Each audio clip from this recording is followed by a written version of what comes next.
I've made the comparison before, saying it's like getting the question of, do you want to drink a glass of milk that's been sitting on the table overnight, or do you want to drink a glass of milk that's been sitting on the table for the last month and is curdled and maybe even toxic and poisonous to you? And we recognize, I think, in this community, the difference between, we went from water that looked like this wall, nice and blue and clear, you could see down to the bottom of it, just 2 weeks ago, to you could put your arm in up to your elbow right now and you wouldn't be able to see your hand. It's all harmful to us. I won't say that it rises to the level of toxic like it does in the summertime when it's greater than 8 parts per billion microcystin, and what will all likelihood be the conditions of the lake this summer. So I get that side of what you're saying and trying to get the water out now or get it lower. To use another food analogy though, I think you're kind of asking us to pay you $1 today for a hamburger tomorrow, and there's no guarantee that we're getting a hamburger tomorrow. There's no guarantee that we're not getting sent more water come June. Is that fair to say, Carl? That's fair. There's no guarantee that we're not getting more water come July or August. That's fair to say. You just can't give us a guarantee.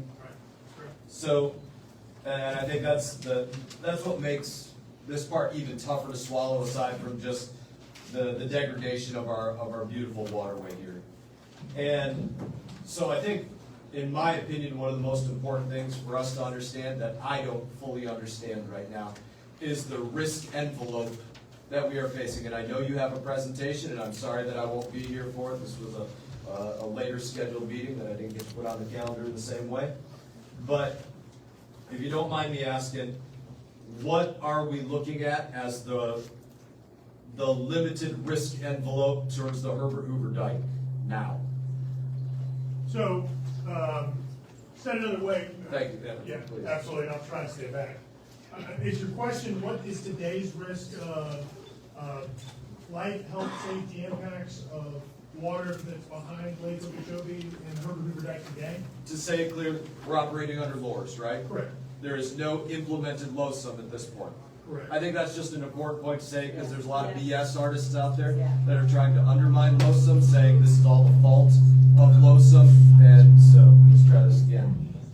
So it's important just to say that LOSUM isn't in place, because those BS artists will try to undermine putting that into place in the future at all by saying it's all LOSUM's fault. But we're under LORS. LORS said, hey, there's a limited risk profile to the lake of under 18.5 feet, to quote LORS. And as the water goes up, that risk profile increases to potential critical failure at 21 feet, to quote LORS. So what has that risk envelope changed to? I can't answer your specific question if you're looking at what does the new dike assessment say, and what's the elevation as risk of critical failure. I don't have that answer to that, sir. I would say, you're going to give a presentation. I think that's hands down the most important thing this community and the state and the federal government is owed. Everybody spent billions of dollars to repair a Herbert Hoover Dike that we were told, listen, this is the risk envelope. There's not going to be to quote, I got it in here, I can read it to you if you want, but I'll just quote it. To quote LORS, limited risk up to 18.5 feet. The risk becomes critical at 21. The repairs were announced, ribbon cutting completed. So that profile has to have changed.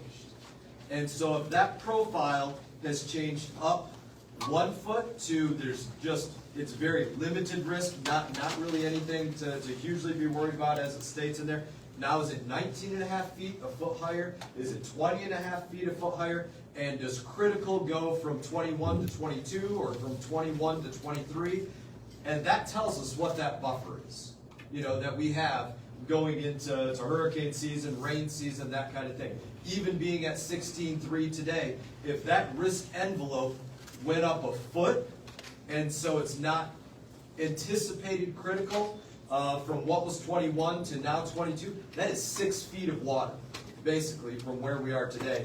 And the last time that we kind of faced that sort of thing, I went back and looked at it historically, was 2017, when we got disgusting algal blooms and discharges, and that May to November, the lake moved up 6 feet, but I couldn't find another window of 6 feet of movement. And so just to wrap up, I guess what I would say on this, I think the most important thing that the Corps needs to be assessing and needs to be telling the community, if there's an excuse to say this is why we're discharging today so that we don't have to discharge toxic algal blooms tomorrow, is to say, yes, the repairs were done, yes, you paid billions of dollars to do it, now here's what you got for your billions of dollars. We can now keep the lake at, even if we're not under LOSUM, we can keep the lake at 19.5 or 20.5 with the risk still being limited. And unless we get told what is that risk profile, there's not an answer to us as to why we're getting that water today. Because the risk profile, it is impossible that it is the same that it was under Lohr's. Right? Sure, it's got more capability. Yeah, and so I'll just say this in one other way, and then I'll give you all your room back, and I'll give you your presentation time back, and thank you for allowing me to go first. And let's just say this, look, I was an Army man.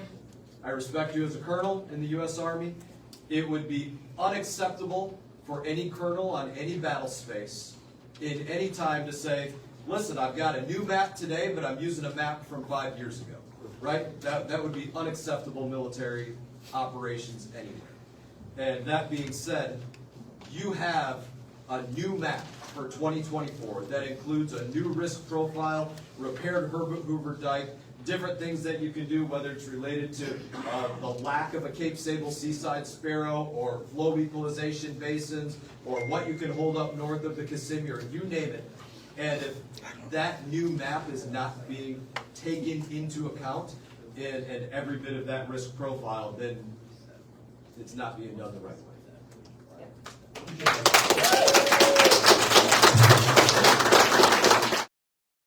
Hey everyone, thank you for watching this video. If you enjoyed the video, please click like and subscribe. I will be back on YouTube with more exclusive content, so stay tuned.